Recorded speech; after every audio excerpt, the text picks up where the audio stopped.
Hello friends. स्वागत है आप सभी का हमारे इस YouTube channel open study area पर। दोस्तों, बिहार लाइब्रेरियन 2025 से संबंधित सामान्य विज्ञान के प्रश्न किस प्रकार के होंगे एग्जामिनेशंस में, उसका एक वीडियो में आपके सामने सेट नंबर 1 लेकर के आ चुका हूं।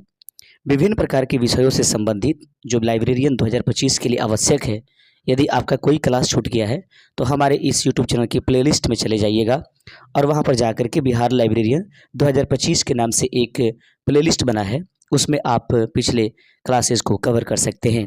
यदि आप हमारे चैनल पर पहली बार विजिट कर रहे हैं तो प्लीज़ चैनल को सब्सक्राइब जरूर कर लीजिएगा। तो दोस्तों, आइए 30 प्रश्नों में देखते हैं कि आज इस सुपर 30 विज्ञान के प्रश्नों में आप कितना सही कर पाते हैं या कितना नई जानकारियाँ आपको मिलती है। पहला प्रश्न आपके स्क्रीन पर है कि निम्नलिखित में से कौन सी विद्युत चुंबकीय तरंगों का तरंग दैर्ध्य सबसे अधिक होता है।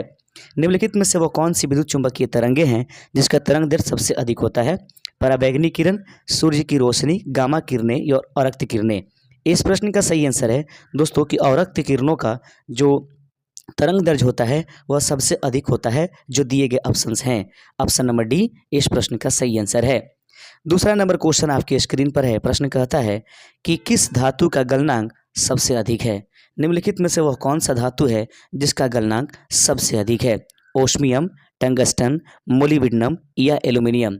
इस दूसरे का सही आंसर है कि जो धातु है इसमें टंगस्टन, उसका गलनांक सबसे अधिक होता है। दूसरे का ऑप्शन नंबर बी इस प्रश्न का सही आंसर है। दोस्तों, टंगस्टन का प्रयोग हम लोग जो विद्युत बल्ब होता है उसमें फिलामेंट के रूप में करते हैं। अगला क्वेश्चन है सबसे हल्की धातु निम्नलिखित में से कौन सी है। बिल्कुल इसी प्रकार के क्वेश्चंस जो होते हैं बिहार लाइब्रेरियन के सामान्य विज्ञान से संबंधित होते हैं। जहां तक मैंने विभिन्न स्टेट में लिए गए जो लाइब्रेरियन के प्रीवियस ईयर के क्वेश्चंस हैं उनको देखा तो लेवल यही रहता है। ये में भी पॉसिबल हो सकता है कि जब आपका एग्जाम्स हो बीपीएससी के द्वारा अगर लिया जाए तो इसको 5 ऑप्शंस में कन्वर्ट कर दिया जाए, वरना क्वेश्चनों का लेवल यही रहेगा।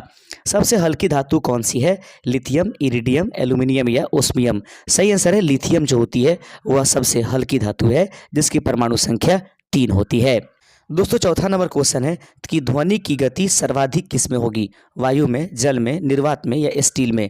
इस प्रश्न का सही आंसर है कि जो ठोस होगा उसमें ध्वनि की गति सबसे अधिक होगी, अर्थात स्टील इस प्रश्न का सही आंसर हो जाएगा। आइए बढ़ते चलते हैं अपने 5वें नंबर क्वेश्चन की तरफ। 5वां नंबर क्वेश्चन ये रहेगा आपके स्क्रीन पर, थोड़ा छोटा कर लेते हैं ताकि ये स्पष्ट हो जाए। प्रश्न है दोस्तों 5वां नंबर कि जब किसी धातु को गर्म किया जाता है तो उसके घनत्व पर क्या प्रभाव पड़ता है। जब किसी धातु को गर्म करेंगे तो उसका घनत्व क्या होगा। 5वें का सही आंसर हो जाएगा ऑप्शन नंबर आपके सामने सी, जो उसका घनत्व होगा वह कम हो जाएगा। ऑप्शन नंबर सी इस प्रश्न का सही आंसर है। छठा नंबर क्वेश्चन आपके स्क्रीन पर है और प्रश्न कहता है कि लाल रंग का गुलाब हरी रोशनी में कैसा दिखाई देगा। लाल रंग का गुलाब हरी रोशनी में देखने पर वह किस रंग का दिखाई देगा। इस प्रश्न का सही आंसर है कि वह दोस्तों काला दिखाई देगा। आप देख रहे हैं open study area YouTube channel पर बिहार लाइब्रेरियन 2025 से संबंधित मुख्य विज्ञान के प्रश्नों को। दूध की शुद्धता किस यंत्र द्वारा मापी जाती है। तो दूध की शुद्धता मापने के लिए निम्नलिखित में से किस यंत्र का प्रयोग करेंगे। इस 7वें का सही आंसर हो जाएगा ऑप्शन नंबर सी, लैक्टोमीटर के माध्यम से दूध की शुद्धता मापी जाती है। अगला क्वेश्चन है कि डायनेमो का कार्य है। डायनेमो निम्नलिखित में से किस रूप से कार्य करता है।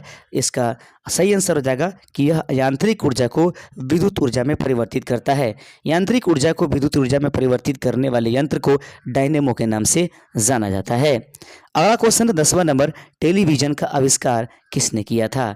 टेलीविजन का आविष्कार किसने किया। सही आंसर है जे.एल. बेयर्ड के द्वारा टेलीविजन का आविष्कार किया गया। दोस्तों, हर प्रकार के क्वेश्चंस हम इसमें शामिल करेंगे। टॉप क्वेश्चंस भी होंगे, लो क्वेश्चन भी होंगे और मिडिल टाइप के क्वेश्चंस भी होंगे। हड्डियों और दांतों में जो रासायनिक पदार्थ विद्यमान रहता है उसे हम लोग क्या कहते हैं। हड्डियों और दांतों में जो रासायनिक पदार्थ विद्यमान रहता है उसे हम किस नाम से जानेंगे।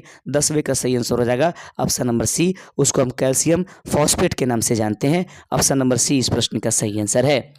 आइए देखते चलते हैं 11 नंबर प्रश्न आपकी स्क्रीन पर है और प्रश्न कहता है लोहे के पाइप जिनमें पानी की सप्लाई की जाती है पर जस्ते की परत इसलिए चढ़ाई जाती है कि जंग न लगे, इस परत चढ़ाने की प्रक्रिया को क्या कहते हैं।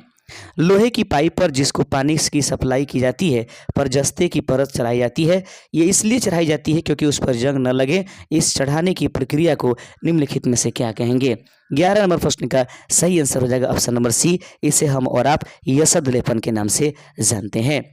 15वां नंबर क्वेश्चन आपके सामने, 12 नंबर क्वेश्चन है, किस अम्ल का उपयोग निर्जलीकारक यानी कि डिहाइड्रेटिंग एजेंट के रूप में किया जाता है? वह कौन सा अम्ल है जिसका प्रयोग जो है निर्जलीकारक के रूप में किया जाएगा? Which acid used as a dehydrating agent? याद रखेंगे, यह प्रश्न है 12वां नंबर। इस 12 नंबर प्रश्न का सही आंसर है दोस्तों कि निर्जलीकारक के रूप में प्रयोग होने वाला जो आपके पास अम्ल होता है वह सल्फ्यूरिक अम्ल के नाम से जानते हैं दोस्तों। इसे हम लोग प्रयोगशाला के रसायन या रसायनों का राजा भी कहते हैं तथा इसको ऑयल ऑफ विड्रोल के नाम से जानते हैं, जिसका रासायनिक सूत्र H2SO4 होता है। सेल बैटरी के नाम से भी सल्फ्यूरिक अम्ल ही जाना जाता है। विलेय को विलयन से पृथक किया जाता है, तो विलेय को विलयन से पृथक करने की प्रक्रिया निम्नलिखित में से क्या हो जाएगी? 13वां का सही आंसर है ऑप्शन नंबर बी, वाष्पीकरण के माध्यम से विलेय को विलयन से अलग किया जाता है। 14 नंबर क्वेश्चन आपके सामने है कि निम्नलिखित में से कौन सी गैस वायुमंडल में नहीं होती है? वह कौन सी गैस है जो वायुमंडल में नहीं पाई जाएगी? 14 का सही आंसर है क्लोरीन। जो गैस होती है दोस्तों वो हमारे वायुमंडल में नहीं है, बाकी नाइट्रोजन, हीलियम और क्रिप्टॉन ये सब के सब गैस जो होती है वायुमंडल में उपस्थित होती है। 15वां नंबर क्वेश्चन आपके स्क्रीन पर है। 15 नंबर प्रश्न देख लीजिए। 15 प्रश्न कहता है कि पोटेशियम क्लोरेट को गर्म करने पर होता है, तो पोटेशियम क्लोरेट को गर्म करने पर क्या होगा? 15 का सही आंसर हो जाएगा option number B, oxygen gas निकलती है। पोटेशियम क्लोरेट को गर्म करने से उससे ऑक्सीजन गैस निकलती है। 15 नंबर क्वेश्चन था। आइए बढ़ते चलते अपने 16वां नंबर क्वेश्चन की तरफ। 16वां नंबर क्वेश्चन है, समुद्र के पानी से नमक निकालने की निम्नलिखित में से कौन सी विधि अपनाई जाती है? समुद्र के पानी से नमक निकालने के लिए कौन सी विधि अपनाई जाएगी? प्रश्न आपके सामने है। इस प्रश्न का ऑप्शन सही आंसर हो जाएगा ऑप्शन नंबर बी, वाष्पीकरण। याद रखेंगे 16 का ऑप्शन नंबर बी सही आंसर है कि समुद्र के पानी से नमक निकालने के लिए जो प्रक्रिया हम अपनाते हैं उसे वाष्पीकरण के नाम से जानते हैं। 17 नंबर क्वेश्चन आपके सामने, किस प्रक्रिया द्वारा तेल को वेजिटेबल घी में परिवर्तित किया जाता है? अर्थात वह कौन सी प्रक्रिया है जिसके माध्यम से जो होता है हम लोग वेजिटेबल घी अर्थात वनस्पति घी में परिवर्तित करते हैं? सही आंसर है 17 का ऑप्शन नंबर ए, हाइड्रोजीकरण प्रक्रिया के द्वारा जो होती है दोस्तों हम लोग वनस्पति घी का निर्माण करते हैं। अगला प्रश्न 18 नंबर प्रश्न आपके सामने है। प्रश्न कहता है कि सिरके की प्रकृति अम्लीय किसके कारण होती है? वह कौन सा कारण है जिसकी वजह से सिरका की प्रकृति जो होती है वह अम्लीय होती है? 18 का सही आंसर हो जाएगा ऑप्शन नंबर डी, एसिटिक अम्ल जो होती है इसकी प्रकृति अम्लीय होती है। आप देख रहे हैं open study area YouTube channel. आगे बढ़ते चलते हैं। 19 नंबर क्वेश्चन है कि पॉलीथीन का औद्योगिक उत्पादन किसके बहुलीकरण द्वारा होता है? पॉलीथीन का औद्योगिक उत्पादन किसके बहुलीकरण के द्वारा होता है? 19वां का सही आंसर हो जाएगा ऑप्शन नंबर सी, इथाइलिन के माध्यम से जो पॉलीथीन होती है उसका औद्योगिक उत्पादन किया जाता है।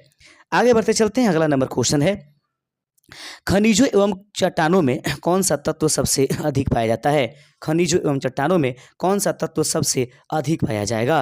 ऑप्शन है तो खनिज एवं चट्टान में सबसे अधिक तत्व पाया जाने वाला होता है वह है कार्बन। ऑप्शन नंबर ए इस प्रश्न का सही आंसर है।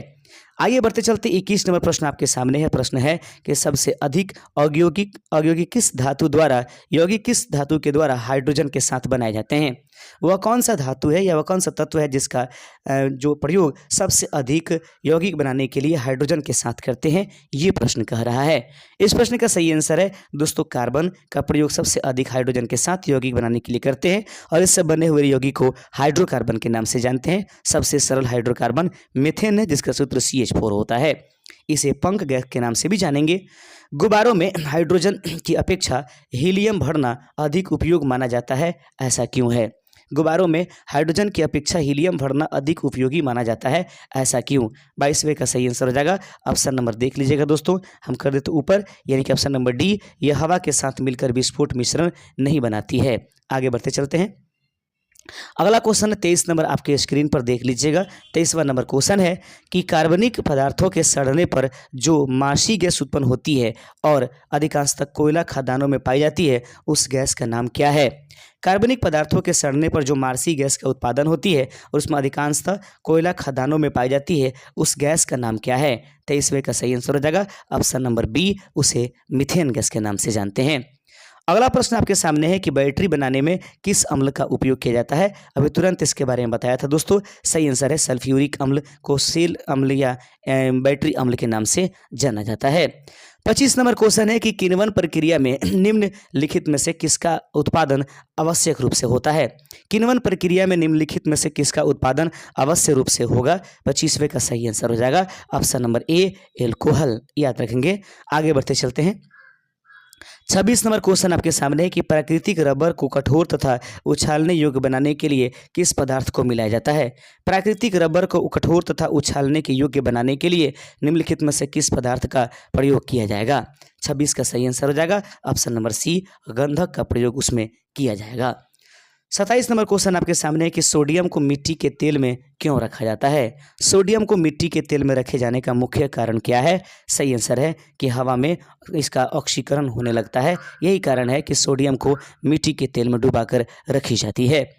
28 नंबर क्वेश्चन दोस्तों कि गन पाउडर मिश्रण होता है। गन पाउडर का निर्माण किन पदार्थों के मिलने से होती है। यह 28वें का सही आंसर आ जाएगा ऑप्शन नंबर सी, सोडा, गंधक और लकड़ी के कोयले को मिला देने से गन पाउडर का निर्माण किया जाता है।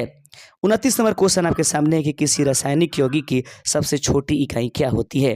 किसी रासायनिक यौगिक की सबसे छोटी इकाई निम्नलिखित में से क्या होती है। सही आंसर है किसी रासायनिक यौगिक की सबसे छोटी इकाई अणु होती है, जबकि किसी तत्व की सबसे छोटी इकाई परमाणु होती है। चलते चलाते दोस्तों आपके पास क्वेश्चन 30वां नंबर मैं आपके लिए छोड़ के जाता हूं। देखना है कि कौन कौन इसका सही आंसर कमेंट करते हैं। हाइपो जिसका उपयोग फोटोग्राफी में होती है रासायनिक तौर पर क्या कहलाता है। हाइपो जिसका उपयोग फोटोग्राफी में की जाती है रासायनिक तौर पर इसमें से क्या है। Silver bromide, sodium thiosulphate, sodium phosphate या सोडियम नाइट्रेट। यदि आपको इसका आंसर पता है तो जरूर आप हमें इसका आंसर कमेंट कर दीजिएगा। दोस्तों चलते चलाते जरूर सब्सक्राइब करते जाइएगा। शुक्रिया, जय हिंद।